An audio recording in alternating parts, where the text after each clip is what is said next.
listen, and practice. Hello, everyone. Welcome to another episode of Learn English with Aspire Academy. I'm your host, Amelia, and today we have a very special guest. Joining us is Dr. Max, a professor of English at the prestigious University of Oxford. Max, thank you so much for being here. Thank you for inviting me, Amelia. I'm excited to be here and talk about learning English. Wonderful. Let's get started. Many of our listeners have mentioned that they can understand English quite well, but struggle when it comes to speaking it. Why do you think this happens? That's a great question, Amelia. The ability to understand a language and the ability to speak it are two different skills. Comprehension, especially through listening, often develops faster because it relies more on passive exposure. However, speaking is an active skill that requires you to produce language spontaneously. This can be challenging without enough practice. Moreover, many learners are afraid of making mistakes, which can hinder their speaking practice. That makes a lot of sense, Max. So, what can learners do to bridge this gap and become more confident speakers? One of the most effective ways to improve speaking skills is through regular practice. It's essential to find opportunities to speak English as often as possible. This can be done through language exchange programs, speaking with friends or family members who are fluent in English, or even talking to oneself in English. Recording yourself while speaking can also be a valuable tool. By listening to the recordings, you can identify areas where you need improvement and track your progress over time. But what if someone doesn't have access to native speakers or a language exchange partner?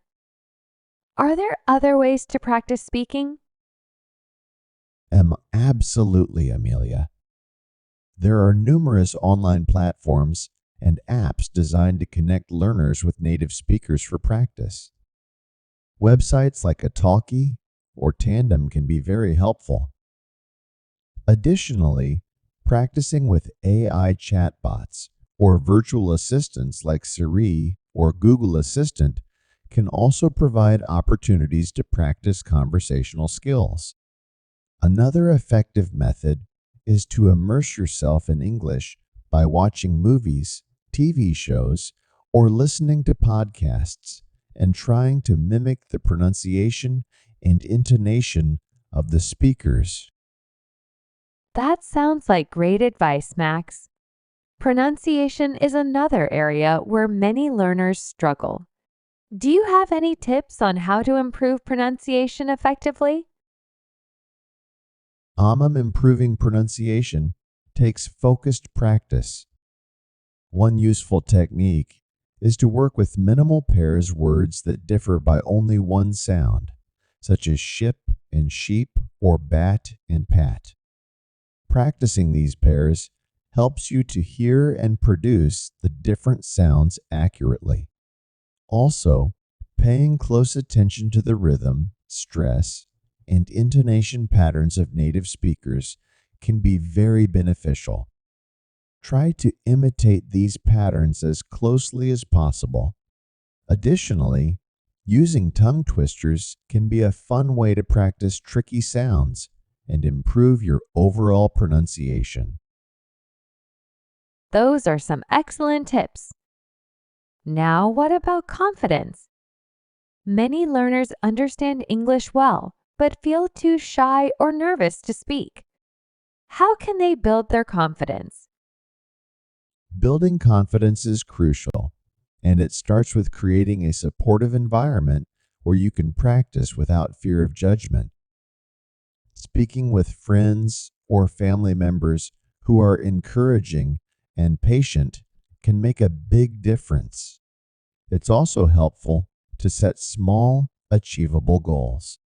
For instance, start by speaking for a few minutes each day or trying to use new vocabulary in your conversations. Gradually increase the difficulty of your practice sessions. Celebrating your progress, no matter how small, can boost your confidence.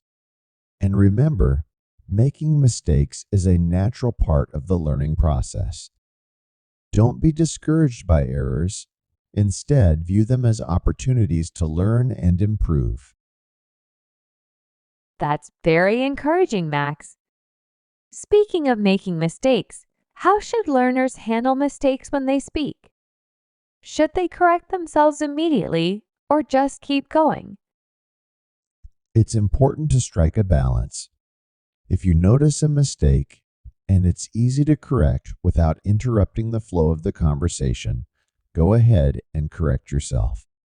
However, if stopping to correct yourself breaks the flow and makes you more self-conscious, it's often better to keep going and focus on the communication aspect. The key is to maintain the conversation and get your message across.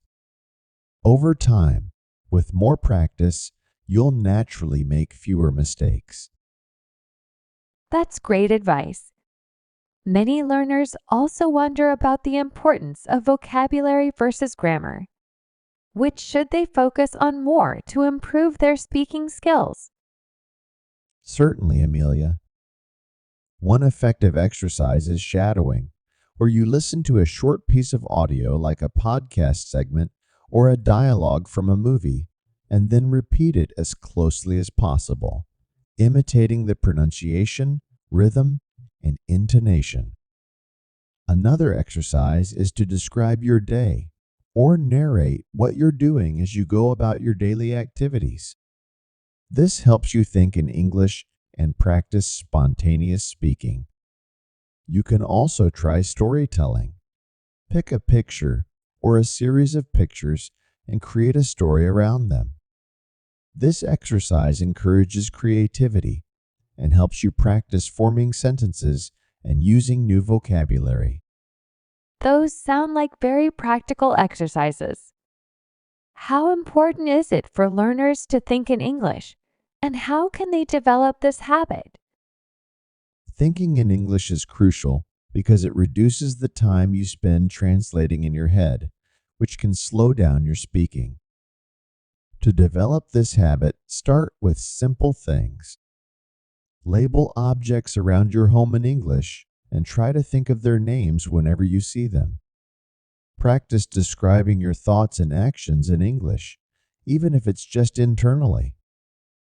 Over time, as you become more comfortable, you'll find that you start thinking in English more naturally.